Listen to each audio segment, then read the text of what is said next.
मध्य प्रदेश के ग्वालियर की जीवनदायिनी कही जाने वाली स्वर्णरेखा नदी को पुनर्जीवित करने वाली जनहित याचिका पर आज हाईकोर्ट की ग्वालियर बेंच में सुनवाई हुई। इस दौरान हाईकोर्ट की डिवीज़न बेंच ने नगर निगम आयुक्त संघ प्रिय ने अब तक कार्ययोजना की रिपोर्ट पेश की। साथ ही कोर्ट को बताया गया है स्वर्णरेखा नदी को स्वच्छ बनाने के लिए कई बिंदुओं पर काम किया जा रहा है। कोई कचरा डालना तो उस पर 1,000 रुपये का जुर्माना की कार्रवाई की जाएगी। साथ ही सीसीटीवी कैमरे लगाए जा रहे हैं जिससे कोई नदी को गंदा ना कर सके।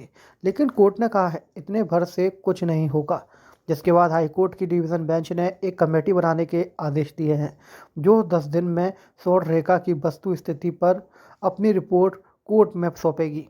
कमेटी में न्याय मित्रों के साथ जल संसाधन विभाग, पीएचई, नगर निगम, वन विभाग, पुलिस और एसडीएम को शामिल किया गया है जो स्वर्णरेखा का फिजिकल वेरिफिकेशन करेंगे। नदी में स्वच्छ पानी बहे, इस पर क्या हो सकता है, नदी में क्या कमियां हैं, उस पर क्या काम किया जा सकता है, उस पर कमेटी अपनी रिपोर्ट 1 महीने में कोर्ट में पेश करेगी, जिस पर अगली सुनवाई 17 मार्च को होगी। कोर्ट ने निगम आयुक्त को कहा है अगर शहर के प्रबुद्ध लोगों को भी इससे नदी से जोड़े क्योंकि शहर उनका है। अधिकारी आते और जाते रहते हैं। इसके साथ हाईकोर्ट ने मध्य प्रदेश के चीफ सेक्रेटरी को आदेश दिया है वे स्वर्णरेखा की डीपीआर के लिए 557 करोड़ से मांगे गए हैं उस डीपीआर का अध्ययन करें क्योंकि ये स्वर्णरेखा नदी का मुद्दा जनहित का मुद्दा है। रेखा मामले में सुनवाई हुई है, क्या कुछ सुनवाई में? देखिए, ग्वालियर की एक ज़माने में जीवनदायिनी रही ग्वालियर की स्वर्णरेखा नदी, जो ग्वालियर के लोगों के लिए पीने के पानी के अधिकार को सुनिश्चित करती थी। आज उस जो है नदी के रिवाइवल के लिए पुनर्जीवित करने वाली जो याचिका है उस पर सुनवाई थी। आज पूरी सुनवाई के दौरान इस प्रकरण में माननीय न्यायालय ने एक माइलस्टोन डिसीजन किया, लैंडमार्क डिसीजन दिया कि एक कमेटी गठित करने का काम किया है।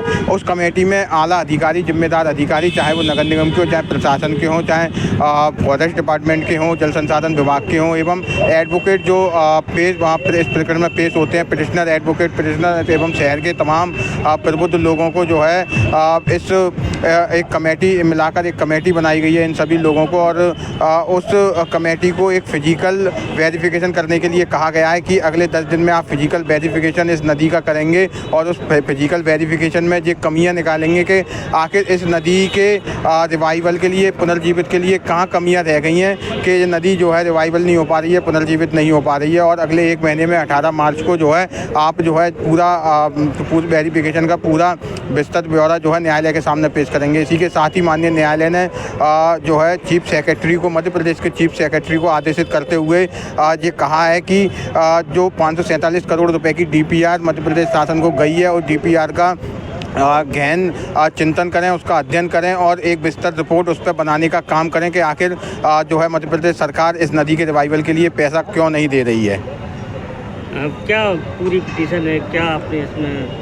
देखिए, हमारी पिटीशन सिर्फ इतनी सी थी कि नदी जो है एक ज़माने में ग्वालियर के पीने के पानी के अधिकार को सुनिश्चित करती थी। ग्वालियर के लोगों के लिए जो है एक तो स्वच्छ पानी उपलब्ध कराने का काम करती थी। ग्वालियर की शान कहलाती थी, लेकिन थीम्स नदी की तर्ज पर डेवलप करने के नाम पर इस नदी का पानी रोका गया और आज दिनांक तक इसमें पानी बहाया नहीं जा सका। इस नदी को पूरा बर्बाद करने का काम किया गया।